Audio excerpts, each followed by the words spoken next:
London में operation से 2 घंटे पहले मरीज के कमरे में एक नर्स आई और वहां कमरे में रखे फूलों के गुलदस्ते को संवारते हुए मरीज से पूछने लगी, सर कौन से डॉक्टर आपका ऑपरेशन कर रहे हैं? मरीज दर्द की हालत में नर्स को देखे बगैर ही कहने लगा, डॉक्टर जिप्सन।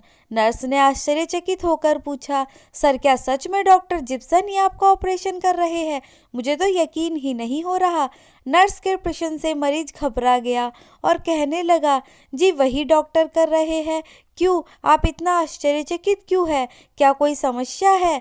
नर्स ने कहा, आप घबराइए नहीं, कोई समस्या नहीं है, बल्कि यह तो खुशी की बात है कि डॉक्टर जिप्सन जैसे बड़े डॉक्टर आपका ऑपरेशन कर रहे हैं। आज तक डॉक्टर जिप्सन का कोई ऑपरेशन फेल नहीं हुआ।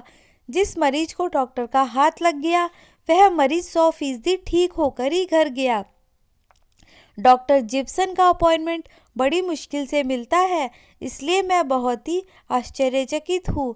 नर्स की बात सुनकर मरीज में एक अलग से ऊर्जा जाग गई। वह अपने दर्द को ही मानो भूल गया और उसमें सकारात्मक विचार जाग गए। मरीज ने कहा, यह मेरी खुशकिस्मती है कि मेरा ऑपरेशन डॉक्टर जिप्सन कर रहे हैं। पहले मुझे लग रहा था कि अब मेरा अंतिम समय आ गया है, लेकिन अब मुझे पूरी उम्मीद है कि मैं ज़रूर ठीक हो जाऊंगा।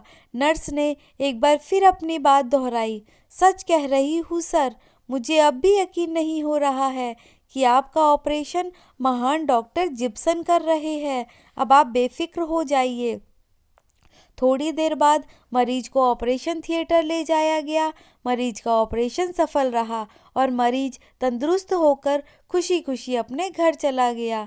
दोस्तों, एक बात बताने वाली है कि वह मरीज के कमरे में आने वाली वह औरत कोई नर्स नहीं थी, बल्कि उसे अस्पताल की बहुत बड़ी महिला डॉक्टर थी, जिसका काम मरीजों को ऑपरेशन के लिए मानसिक और मनोवैज्ञानिक तौर पर कुछ इस तरह से तैयार और व्यवस्थित करना था कि मरीज को शक भी ना हो। और इस बार भी लेडी डॉक्टर ने अपना काम बखूबी कर दिया था और मरीज के दिलो दिमाग में बड़ी खूबसूरती से बिठा दिया था कि जो डॉक्टर उसका ऑपरेशन करेगा वो दुनिया का सबसे मशहूर और सफल डॉक्टर है, जिसका हर ऑपरेशन सफल होता है। और इन सब बातों से रोगी स्वयं ही सकारात्मक रूप से सुधार की ओर लौट आया।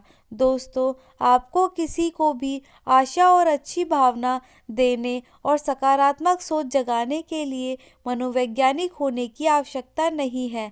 आराम और आशावाद के 2 शब्द एक उदास व्यक्ति को एक जादुई प्रभाव और ऊर्जा देते हैं जो कि किसी दवा में नहीं है। इसलिए हमेशा अच्छे शब्द बोले, दूसरों को नई उम्मीद दे। हो सकता है कि आपके कुछ खूबसूरत शब्द किसी को फिर से जिंदा कर दे। आशा करती हूँ वीडियो आपको पसंद आई होगी। वीडियो पसंद आए तो वीडियो को लाइक कीजिए, शेयर कीजिए और चैनल को सब्सक्राइब करना ना भूलिए। Thank you.